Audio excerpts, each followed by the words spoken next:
Berarti dia sudah mempersiapkan untuk menyerang Aceh. Jadi memahami dulu bagaimana orang Aceh. Jadi sekarang Iskandar Muda, Sultan Iskandar Zulkan ratus tahun kemudian belum Herod itu. Tapi warisannya sudah ada. Disediakan oleh Iskandar Zulkarnain. Nggak ada tempat dititipkan karena belum ada kerajaan Aceh. Dititipnya ke kerajaan besar di negeri Cina. 23 belum tidak ada naskahnya. Ya? Tentang Iskandar Muda untuk baris pun nggak ada. Jadi Sultan terakhir Raja Muda, anak dari kakek Iskandar Muda, ya, jadi kami kemudian habiskan naskah, nggak ada lagi. Sebenarnya kalau di dalam itulah yang paling banyak.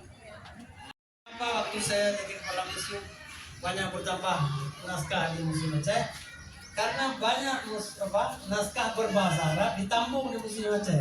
Sebelumnya tidak ditampung, yang ditampung adalah bahasa Melayu dan bahasa Aceh saja. Itu sebabnya.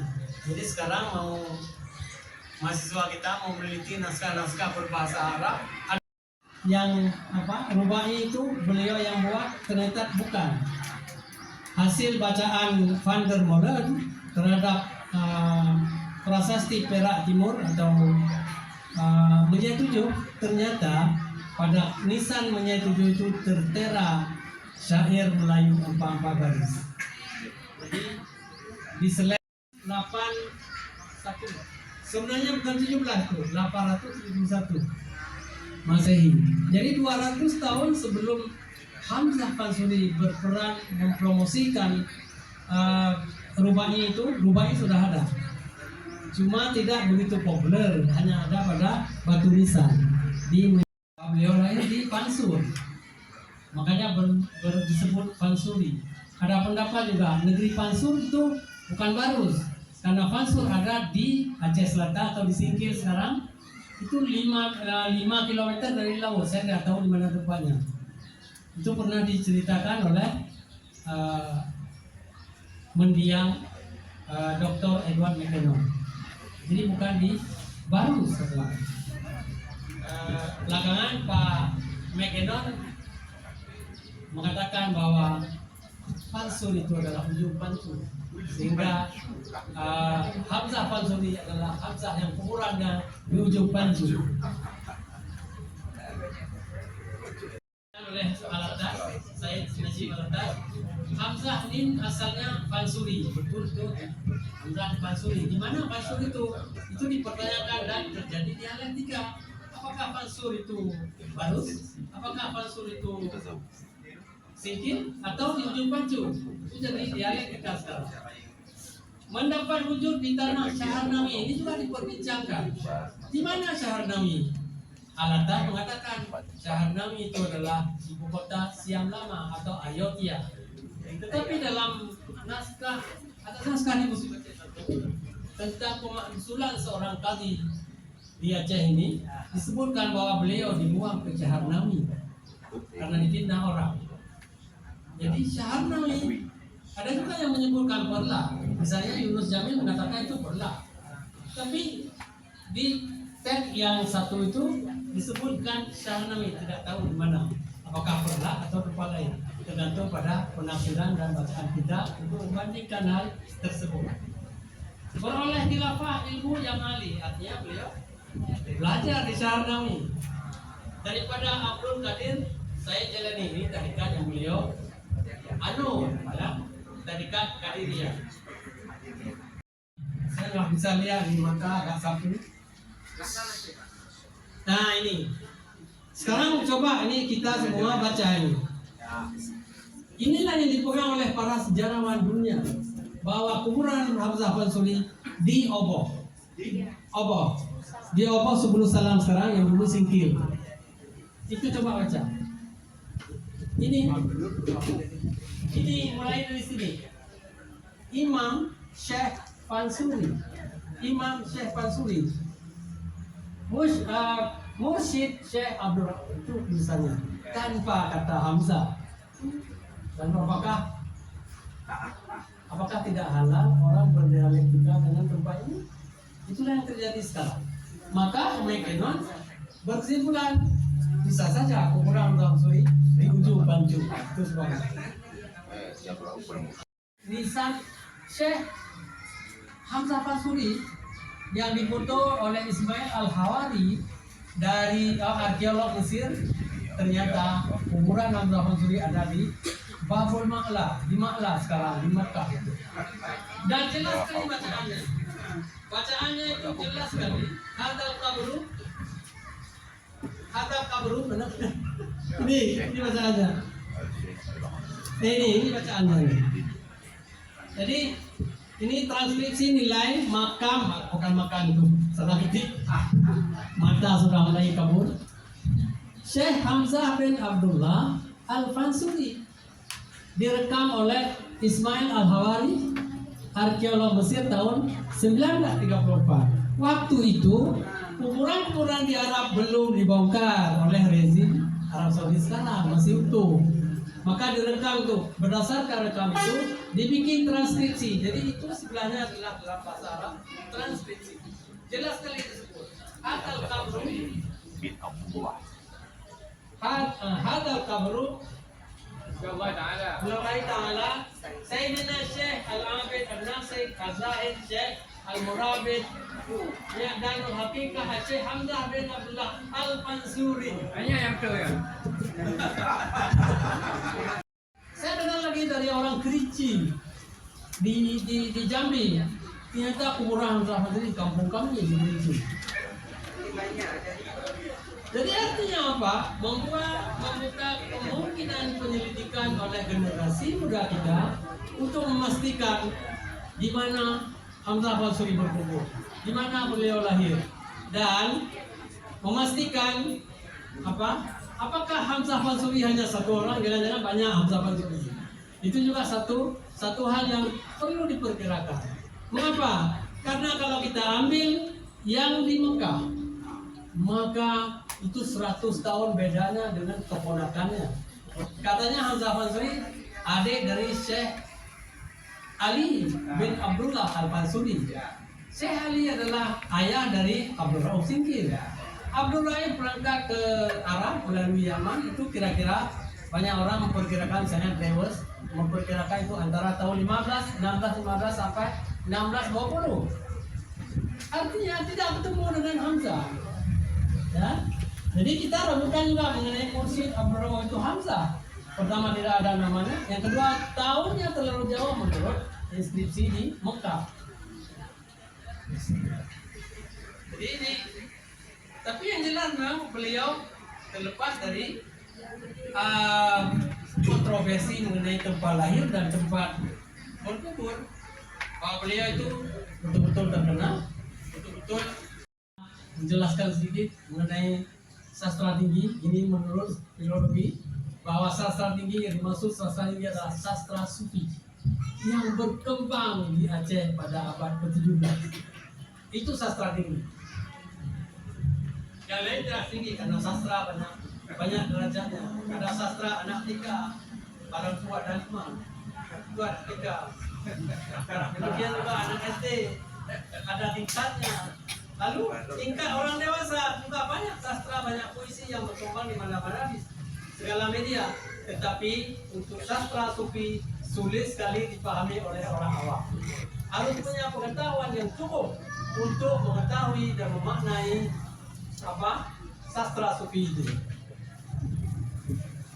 Yang saya catat, mengapa karya-karya Hamzah sedikit yang kita temukan? Karena dalam karya Nurdi Araniri yang terakhir, yang ditulis pertama kali waktu beliau pulang ke, disebut Ranir itu, tapi di tag itu disebut bahwa beliau sampai menetap terakhir di negeri Dal Tabar atau Dal Tabar di India Barat. Disitulah Ranir sebenarnya. India Timur. Bukan. Dal Tabar. Jadi kalau Pak Herman mungkin pernah kuliah di India, tahu di mana Dal Tabar itu. Dal Tabar, wilayah Dal Tabar. Disebutkan pada ujung tag dari pernah kita terakhir ketemu sudah banyak lupa ini. Jadi karya beliau yang terakhir membantah tentang kemenangan Saiful Rizal dalam perdebatan di Aceh berbulan-bulan. Tidak menang mereka. Dan pada halaman kedua, ketiga, beliau menyebutkan bahwa atas perintah raja, beliau mengumpulkan semua orang-orang itu suruh tobat. Yang tidak mau tobat dihukum mati. Dan karya-karyanya dibakar di depan masjid. Bayangkan kalau karya-karya Hamzah dan para pengikutnya tidak dibakar, maka karya Hamzah akan lebih banyak kita peroleh hari ini. Tapi berapa yang kita peroleh hari ini? Ternyata saya mencatat Najib Al-Atas menulis 4 prosa dalam kajiannya The Mysticism of Hamzah Fanzuli. 4 saja. Tiga ya. Yang lain syair. Syair ini banyak koleksi di Jakarta, di Pusnas Jakarta. Yang lain berserakan di mana-mana. Dan di Museum Aceh juga sebagian, misalnya syair Jawi Bayan itu kita beli ganti rugi dari kolektor di sini dulu. Sudah berlubang-lubang juga, tapi penting yang seperti itu. Ya, ini ada saya sebutkan di sini. Ada cara berzikir. Saya sudah buat jadi buku. Ada kelompok zikir yang mengatakan bahwa Qul huwa itu kembali ke Muhammad berdasarkan kitab Insanul Kamil karya Abdul Karim Jili. Dalam ringkasan ini, dalam risalah rahasia kita Insanul Kamil, tidak saya temukan mengenai buah kembali ke Muhammad. Pada dunia nan aman, jangan kau lenyap. Pergi pagi petang seperti angin. Untukkan zan tempat yang batin. Di sana gaib seyogyanya kau sakit. Bisanya banyak berbagai-bagai majas alam penghulu sagai. Sagai ini bukan sago ya. Sagai itu kaum sagai yang ya. Pesuruhnya rapat berkelangkai, mengatakan ta'ayun, jangan kau lalai. Sungguh pun alim sekalian wasir, dengan rupa insan terlalu kami. Jika sungguh kau arif dan akil, dengan rupa dirimu jangan kau ghafil. Man arafa nafsah faqad arafa rabbah. Insan ini terlalu ali, hakikatnya Rahman yang maha baki. Ahsani taqwimin, ayat Rabbani, akan kenyataan Tuhan yang bernama Subhani. Dengarkan sini hai anak datu. Datu kita ada 2. Datu nyawa itu Muhammad, datu badan Adam. Dengarkan sini hai anak datu, engkaulah khalifah ratu. Ratu itu maksudnya Allah. Wahidkan asa dan ratu, supaya dapat memandangmu satu. Akan Adam itu jangan kau hafil. Jamalullah di sana sempurna wasir. Jika sungguh kau arif dan akil, pemandangmu sana dengan ilmu yang kamil. Marifat itu ilmu yang sudah barang mendapat dia mengenal diri mudah. Citamu daripada tempatnya jangan kau ubah, supaya wasil tiada dengan susah. Dalam teks disebut susah. Seperti manika mahir dengan batu. Inilah tamsil engkau dan ratu. Kita dari Tuhan kembali kepada Tuhan. Raji'mu sana jangan kau selang. Itulah jalan tempatmu pulang. Ribu laksa jangan kau bilang. Kesajua yang tiada hilang. Wallahu a'lam bishawab. Menulis di media dan buku seperti kayak Raja Aceh, buku Gempa Aceh, dan beliau juga dipercaya sebagai tim penilai benda bersejarah di Museum Aceh pada tahun 2019. Dan juga beliau pernah menjadi tim ahli jalur rempah Aceh pada tahun 2020 hingga 2024, tim ahli cagar budaya Banda Aceh pada tahun 2021 hingga 2024, dan tim ahli pokok pikiran kebudayaan daerah Aceh pada tahun 2019 hingga 2024. Beliau juga anggota Dewan Pakar Ingatan Kolektif Nasional atau yang disebut dengan IKON Perpusnas untuk MOW UNESCO Bukai Aceh pada tahun 2001 hingga 2022, dan tim pengusul Perpusnas untuk karya Hamzah Mansuri untuk IKON MOW UNESCO pada tahun 2000. Paling tinggi internasional yang kalau saya sebut ini adalah Bawah Manuk Merah Aceh. 5 karya lainnya, salah satu di antaranya seingat saya adalah naskah Diponegoro dari Padang, dan kemudian surat-surat Kartini. Itu masuk dalam kategori nominasi yang dibacakan pada 26 Februari yang biasanya 6 bulan sampai 7 bulan akan keluar sertifikatnya. Nah, ini 2 Bawah Manuk Merah karena Aceh. Jadi dua ini adalah sebuah anugerah hadiah yang kita dapatkan dari kerja keras para teman-teman yang ada di Aceh dan juga di Jakarta. Ini sertifikat yang diterima Hikayat Aceh tepat 2 tahun lalu, 24 Mei 2023. Hari ini 24 Mei 2025. Sertifikat ini memang hanya sekedar sebuah kertas, tetapi dia punya modal dasar untuk kita mempromosikan bukan hanya Hikayat Aceh semata, tapi seluruh hikayat-hikayat yang berkenaan dengan Aceh.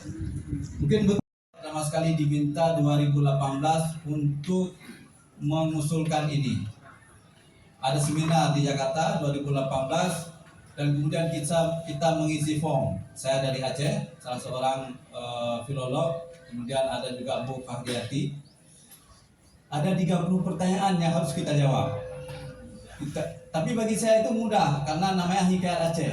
Baul Aceh, Hikayat Aceh sangat terkenal. Tapi kalau disebut ini hikayat, inilah hikayat Raja Aceh, hanya terkenal. Jadi ada 2 varian produk naskah di Aceh. Pertama adalah naskah-naskah yang diterbitkan di kerajaan. Ada Aceh, Hikayat Aceh, Tajus Salatin, Bustanul Salatin. Itu naskah terkenal tapi levelnya di kerajaan. Ada satu lagi varian adalah naskah-naskah yang diterbitkan di daya lembaga pendidikan. Siratal Mustaqim, Kitab Yarumiyah, atau Kitab Qawaidul Islam, atau hikayat-hikayat. Itu lebih banyak variannya, lebih banyak tersebarnya di masyarakat. Makanya kalau kita pergi ke Museum Aceh ini, ada kitab Siratal Mustaqim itu sekitar 30 lebih naskahnya. Tapi seperti disebut oleh Pak Nurdin tadi, kitab Bustanul Salatin cuma 1 bab dari 7 bab. Jadi agak langka dia. Nah, jadi hikayat Aceh bagi saya itu sangat umum di Aceh. Jadi kalau ditanya, tahu nggak hikayat Aceh? Semua orang tahu. Itu alasan saya buat bahwa hikayat Aceh itu pasti terkenal di Aceh. Walaupun kita tidak pernah jarang mendengar hikayat Bustamam, hikayat Gumba, hikayat Malim Diwa. Yang ditampilkan pada hari ini adalah hikayat-hikayat yang berbahasa Aceh. Kalau hanya sebatas kertas yang ditampilkan, maka dia mati, tidak akan pernah hidup. Nah, bagaimana sekarang kita, khususnya ini anak-anak muda nih, pelajar Gen Z nih, generasi-generasi muda, menghidupkan ini, menghidupkan yang kertas yang sudah lapuk, usang, kuno ini menjadi sebuah hadiah, anugerah untuk Aceh, seperti yang diberikan oleh UNESCO.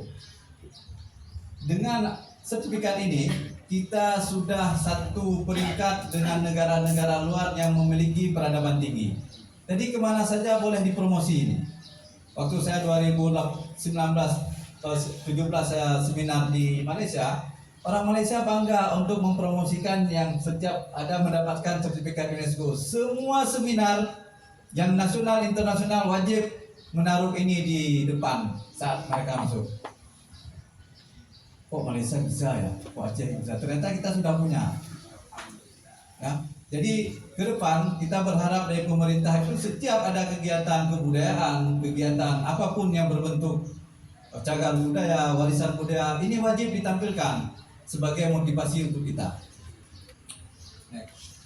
Jadi dalam pengajuan 2018 hikayat Ada beberapa peneliti yang sebelum Indonesia merdeka masih perang dengan kolonial, kita masih berperang, mereka sudah mengkaji naskah itu. Dari orang mau perang dia kaji kitabnya.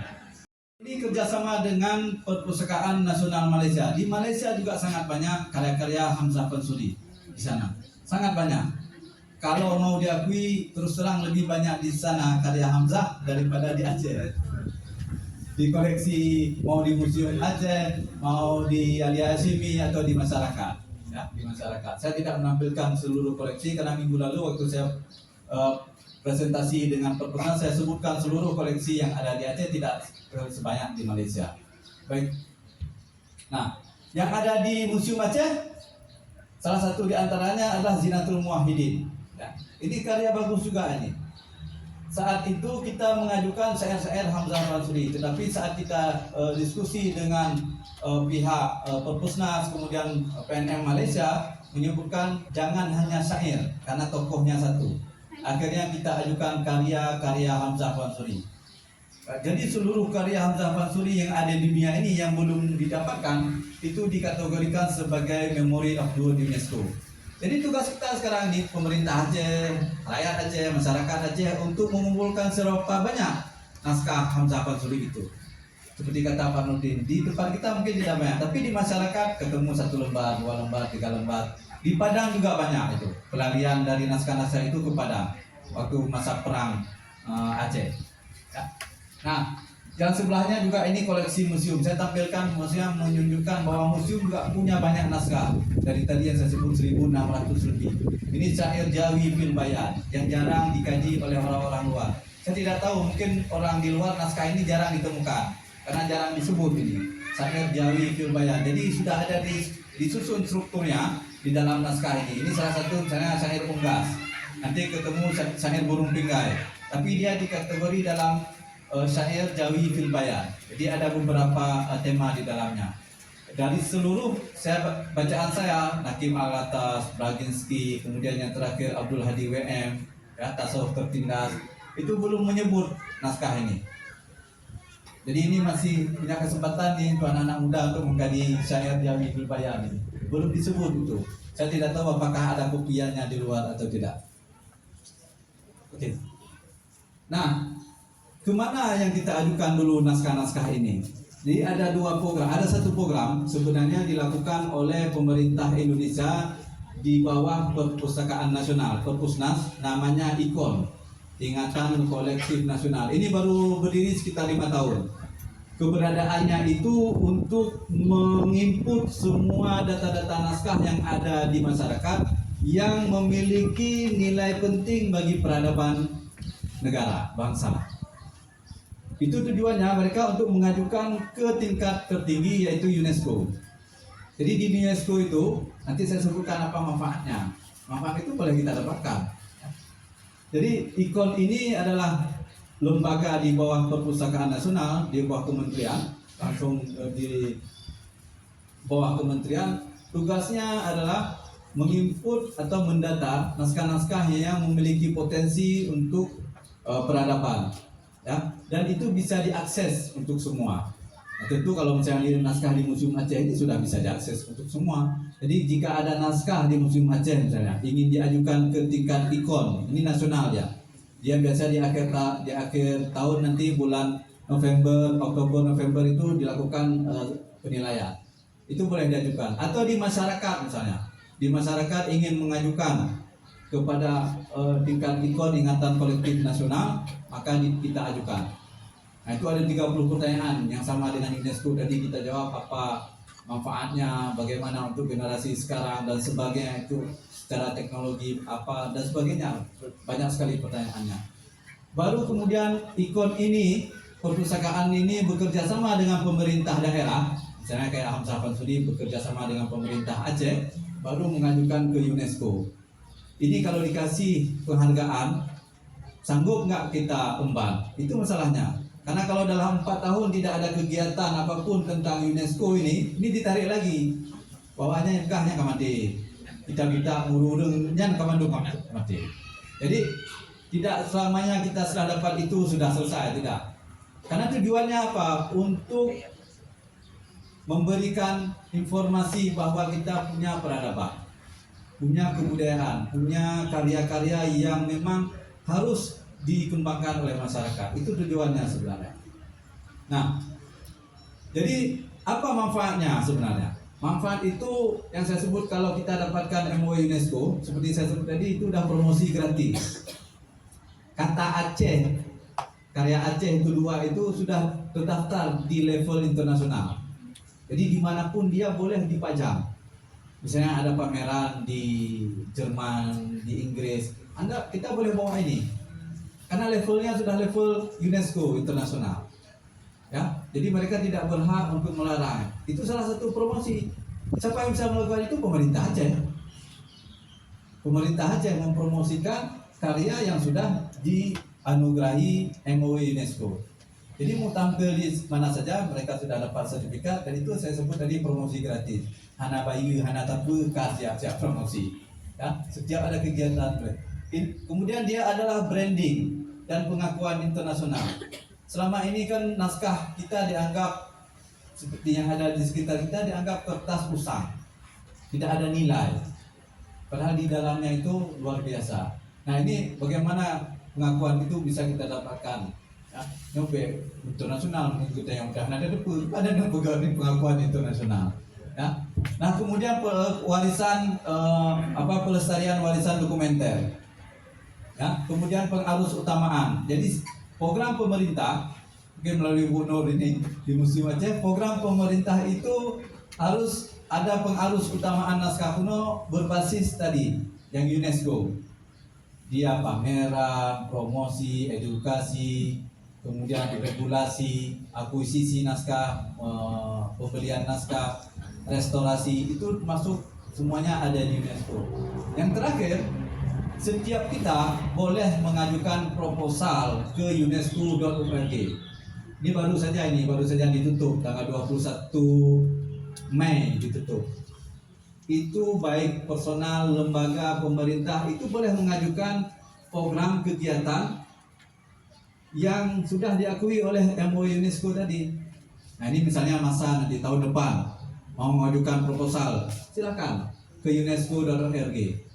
Kenapa? Kita sudah mendapat pengakuan, dan duitnya itu duit euro lah, kalau nggak dolar euro lah mainnya. Nah, jadi dalam bentuk, kalau tahun ini bentuknya edukasi, keberagaman, kebudayaan dan kekinian. Apa manfaat misalnya Hamzah Fansuri untuk anak-anak generasi muda?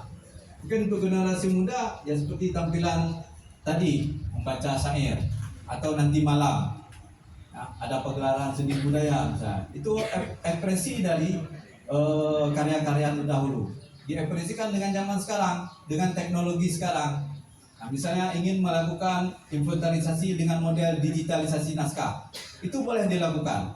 Misalnya ada di naskah-naskah di masyarakat ingin didigitalkan, ingin difoto, silakan mengajukan ke sini. Atau ingin membuat film, itu bisa diajukan ke sini. UNESCO itu memang diberikan fasilitas untuk mereka yang sudah mendapatkan pengakuan Memory of the World. Baik, sebagai penutup, hikayat Aceh dan karya Hamzah Fansuri di MOU itu sebenarnya sebagai motivator ya. Kenapa saat itu saya mau diajak oleh Perpusnas, bahwa bahkan saya tidak membawa surat pemerintah, tapi diajak oleh Perpusnas. Oke, karena ini saya anggap sebagai modal untuk kita menyelamatkan naskah-naskah lainnya yang ada di Aceh. Naskah-naskah lainnya di Aceh. Jadi, baik, mau dijawab dulu Pak atau pertanyaan kedua tadi? Wabikabati kiblatan wabil muslimin wal musliman ikhwana. Saya perkenalkan, nama saya Teguh Riza Syah bin Abdullah bin Mahmud, atau dipanggil biasa dengan Ampun Trump, bukan Presiden Amerika ya. Saya bertugas di Legiun Veteran saat ini, membantu para pensiunan Legiun Angkatan 45. Yang kami muliakan, para pemateri cukup semangat, kemudian pengunjungnya juga cukup semangat. Saya ingin menanyakan beberapa hal, sebetulnya bukan bertanya, cuman mumang. Jadi saya mendapat kata mumang ini. Yang umum pertama adalah Iskandar Muda dan Iskandar Sani, era 1600 dengan era 1700.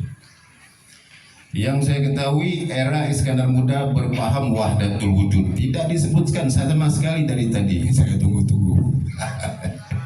Hamzah Mansuri dan Syekh Samsuddin Farsi Az-Sumatrani berpaham tarikat wahdatul wujud. Itu tidak disebutkan oleh para pemateri dari awal hingga akhir. Kemudian masalah tarikat dan syariat tidak dijelaskan sama sekali.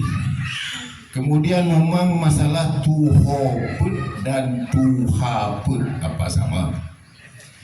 Kemudian ada adat Mekuta Alam Al-Asyi. Kemudian ada kanun Putropang apa sama. Kemudian ada sistem syura, dari Al-Asyi itu bermakna syura. Kemudian ada paham setoran kati-kati mas. Kemudian ada kata sultanat. Apakah sama dengan kata kerajaan? Kingdom state. Kemudian ada kata sanad, apa sama dengan kata nasab? Kemudian ada kata al-asyi, kemudian ada kata Aceh, apa sama? Dan terakhir yang mumang saya, Dinas Syariat membuat satu kanun, yaitu kanun halwat. Yang saya baca, halwat itu adalah ketika Rasulullah bersepi-sepi menyendiri di Gua Hira, bermesra-mesraan dengan Allah Subhanahu wa Ta'ala selama 40 hari, selama 7 tahun.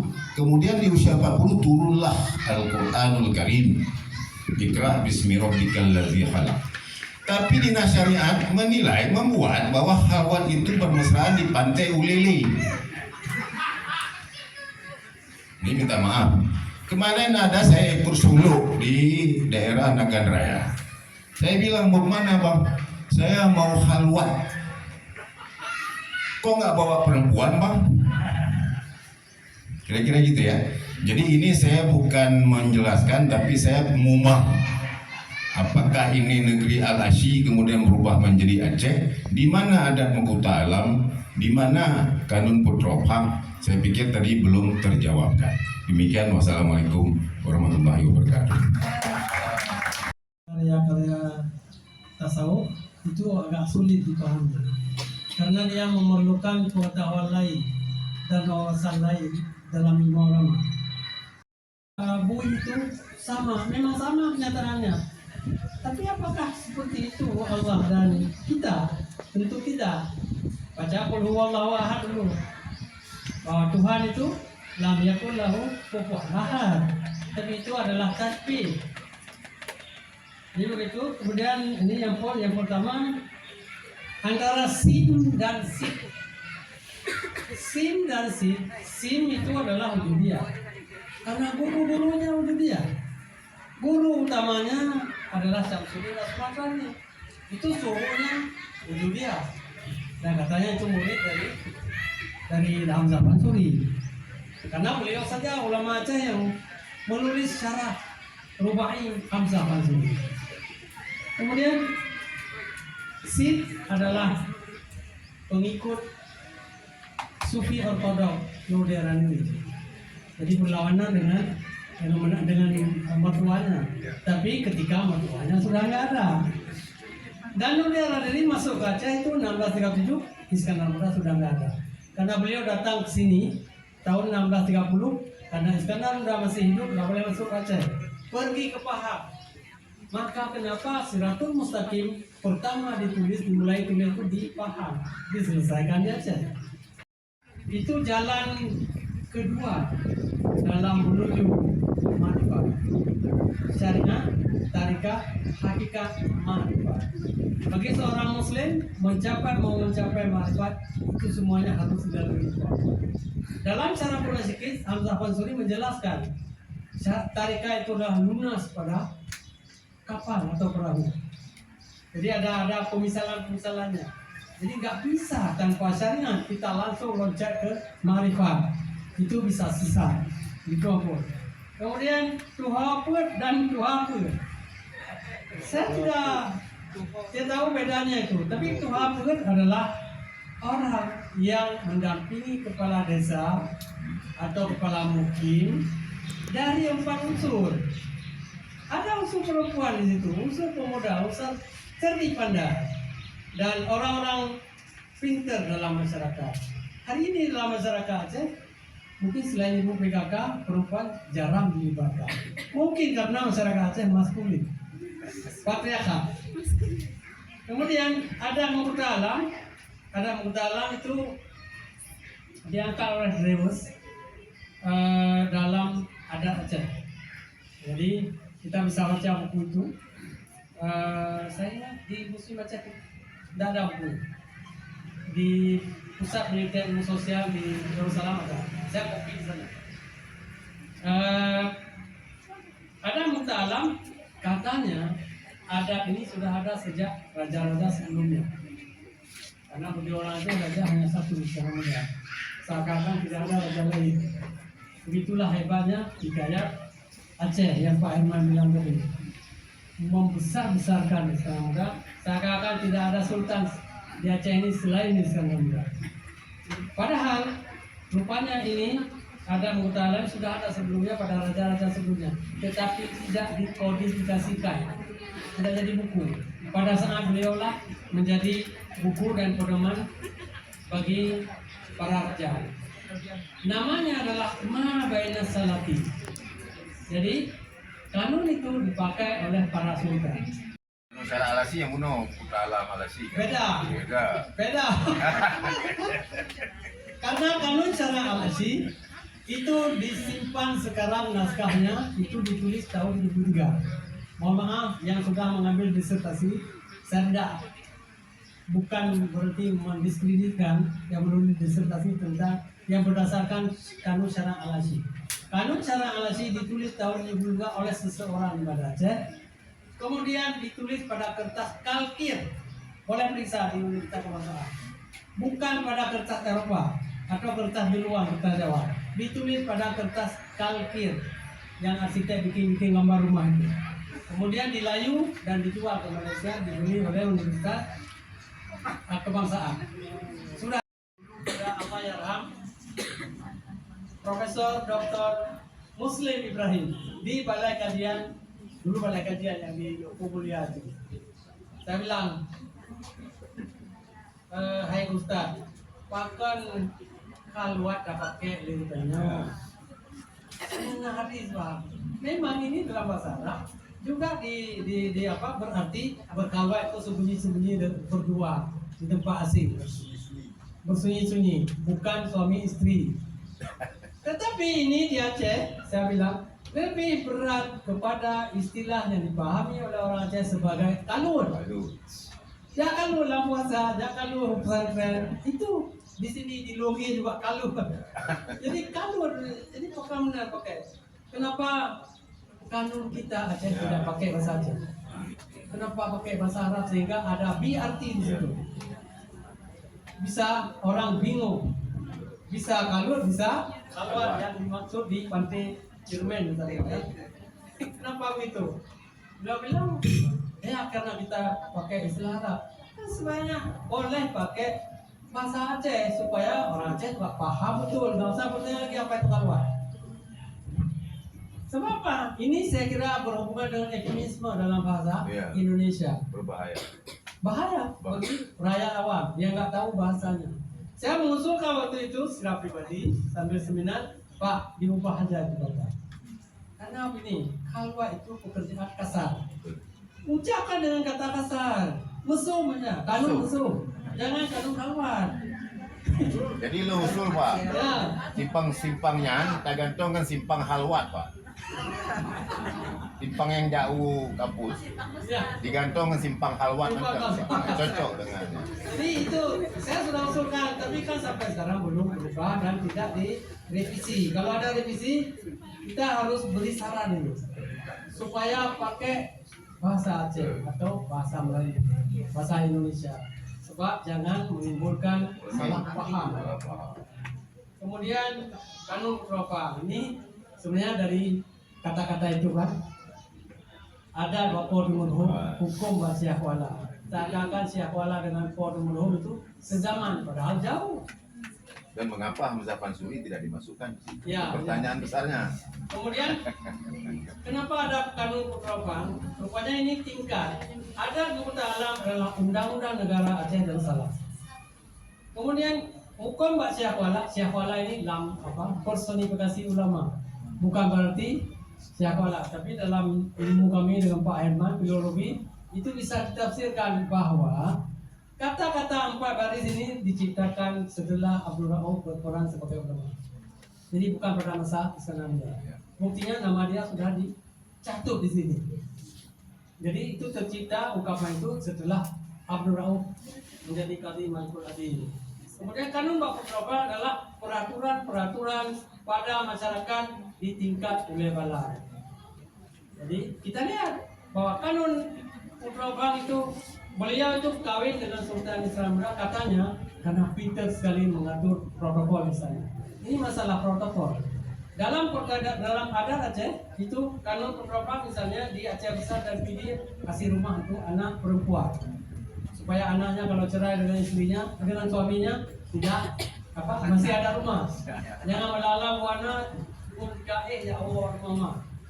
Jadi diberikan itu. Jadi kebijakan dalam hukum adat. Itu yang saya paham dengan kanun. Ada oleh-oleh yang berat karena rakyatnya kaya. Ada oleh-oleh yang berat kemudian diringankan karena ekonomi masyarakatnya tingkat rendah. Jadi itu disebut dengan resam bak bintara. Jadi resam dalam kehidupan adat di Aceh itu berbeda-beda dari kampung ke kampung. Kemudian Akbarul Karim ini 10 bab. 10 bab ini sebenarnya ahlinya Pak Dia karena Pak Dia sudah membuat transliterasi dan menerbitkan buku yang ditulis oleh Tuanku yang Don bukan Salinan Tengku kan Salinan Tengku Raja Malang. Jadi yang Pak Tia bikin jadi bisa baca dalam bahasa Latin itu adalah Salinan Tengku Raja Kemala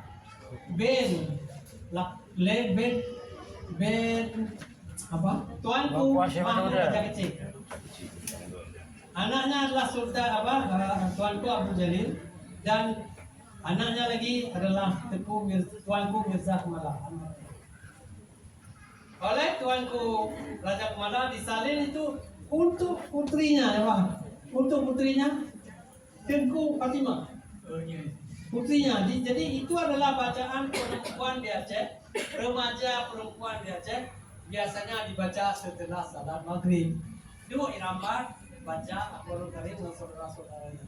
Mengapa? Karena di dalamnya ada 10 bab yang memandu orang yang membaca itu untuk beribadah secara betul. Pada abad 18, 17, 16 pada masa lampau. Tetapi yang namanya Anda belajar mendalami seperti kita lagi berenang di laut. Jadi belajar dulu berenang, jangan langsung cemplung dan bengong. Jadi berenang sampai bisa. Artinya membaca naskah itu sama pengalaman saya membaca naskah Aceh, apalagi itu harus bertahap. Ya. Kalau bisa jangan langsung pada level tinggi gitu, ya ada tahapannya. Itu sama dengan kita membaca Al-Quran. Baca Al-Quran, ada yang membaca Al-Quran bisa paham artinya langsung. Kebanyakan kita enggak. Yang penting kita baca. Jadi tidak bisa terbata-bata sampai lancar, bahkan sampai menghafal juz 30 atau 30 juz. Tapi artinya kita tidak tahu itu kebanyakan artinya, karena bukan bahasa kita. Sama dengan naskah, bahasa yang digunakan itu pada masa itu. Perlu pengenalan, perlu pemahaman, apalagi di bidang-bidang tasawuf. Jadi umpamanya seperti itu untuk memudahkan, sehingga tidak membuat patah semangat dalam membaca naskah. Nah, yang kedua, saya salah seorang yang menghindari perdebatan Hamzah Pansuri dan Nuruddin, perdebatan Wahdatul Wujud dan sebagainya itu saya menghadapi ditulis. Tapi yang kita tahu bahasa daerah terus tergerus, bahasa Aceh terus berkurang. Itu yang harus kita pahami bagaimana cara pengembangan dan pemanfaatan. Dengan tokoh-tokoh hikayat tadi, ya, hikayat Rustam Ahmad, Sultan Iskandar Muda, hikayat Mukhtar Alam, kemudian hikayat Balukia Afan, yang nilai-nilai positifnya itu bisa diadopsi di kemudian hari atau dikembangkan dalam dunia sekarang, dunia gadget, dunia komik, dunia video maker dan sebagainya. Itu yang bagi saya lebih utama ke sana. Karena perdebatan yang kita lakukan itu terus terang menggerus energi, tetapi ada satu lain hal yang seperti kita lakukan pengajuan kepada tingkat internasional level-level seperti itu untuk mengatakan bahwa Aceh itu sudah punya peradaban sama dengan bangsa-bangsa luar yang punya peradaban tinggi seperti Cina, India, Turki, Mesir dan sebagainya. Nah, mungkin itu sebagai tambahan yang utama. Di naskah hikayat Aceh dicetak ya amat lux, amat hebat ya. Di belakang ditulis karya agung hikayat Aceh ya, karya agung. Coba lihat kulitnya ya, macam buku-buku bacaan raja-raja sultan. Kemudian kita lihat kertas sambungannya, tak terlihat sebagai kertas, kita terlihat sebagai kain ini, kain emas. Ya. Begitu hebatnya Malaysia. Saya sudah melihat 3 buku yang di sini. 2 lagi adalah hikayat Pocun Muhammad. Pocun Muhammad, karangan Teguh Larikam. Itu sebenarnya hikayat bahasa Aceh, tapi mereka berusaha menerjemahkan dan menerbitkan dengan lep sekali seperti ini. Kemudian ada hikayat Raja Pasai, ketiganya ditulis karya agung. Wah, karya hebat agung, Sultan Agung misalnya ya. Nah, jadi hebat sekali Malaysia, padahal kita mengenal pun tidak hikayat ini. Ini tahunnya 2001. Sudah 25 tahun lalu mereka bisa menerbitkan karya seperti ini. Kita baru terkejut terbangun waktu diakui oleh UNESCO. Saya juga demikian, terkejut dengan pengakuan UNESCO. Jadi Malaysia sudah mendahului kita. Mereka tidak hanya menerbitkan karya-karya budaya mereka, misalnya Sularatus Salati atau sejarah Melayu.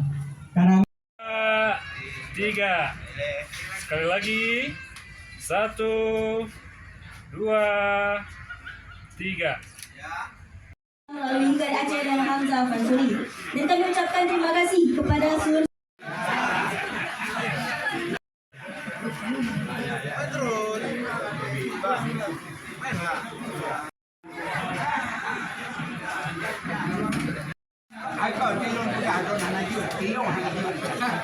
InsyaAllah kalau